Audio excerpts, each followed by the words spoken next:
बर्फानी तूफान से मुतासरा बरी में मामूलाती जिंदगी बहाल होना शुरू। तमाम सड़कें क्लियर कर दी गईं। पाक फौज और इंतजामिया ने 2 दिन में 40,000 सयाहों की फंसने वाली गाड़ियां निकाल ली। बिजली और पानी की सप्लाई में अब भी मुश्किलात। सानह बरी के वक्त पंजाब हुकूमत नींद के मजे ले रही थी। लीगी रहनुमा हमजा शहबाज बरस पड़े। हुकूमत पर अमवात की तादाद छुपाने का इल्जाम लगा दिया। पहली बार इंतजामिया घरों में बैठी रही और अमवात होती रही। शाहिद हाकान अब्बासी के वाक़।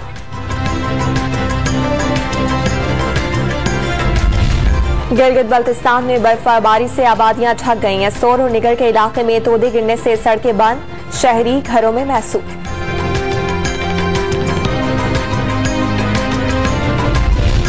इस्लामाबाद में ओमिक्रॉन के मजीद 95 केसेस रिपोर्ट। लाहौर में 20 नए मरीज सामने आ गए। कराची में कोरोना टेस्ट मुस्बत आने की शरह 15.52 तक जा पहुंची। मुल्क में वबा से मजीद 1649 अफराद मुतासिर, 3 मरीज दम तोड़ गए।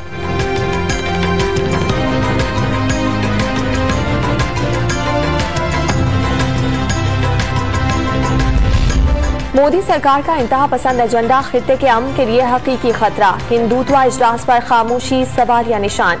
वजीर आज़म इमरान खान का आलमी बरादरी से सूरत हाल का नोटिस लेने का मुतालबा। IMF से कर्ज के $1 अरब की किस्त मिलने पर मजीद ताखीर। पाकिस्तान की दरखास्त पर आलमी मालियाती इदारे का इजलास मुलतवी।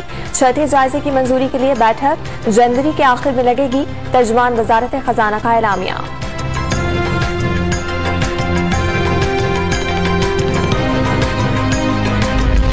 कौमी असम्बली की कायमा कमेटी के इजलास में वजीर खजाना शौकत तरीन और एहसन इकबाल आमने सामने आ गए। वजीर खजाना अरकान असम्बली को डांट रहे हैं। ऊंची आवाज में बात ना करें, लीगी रहनुमा बरहम।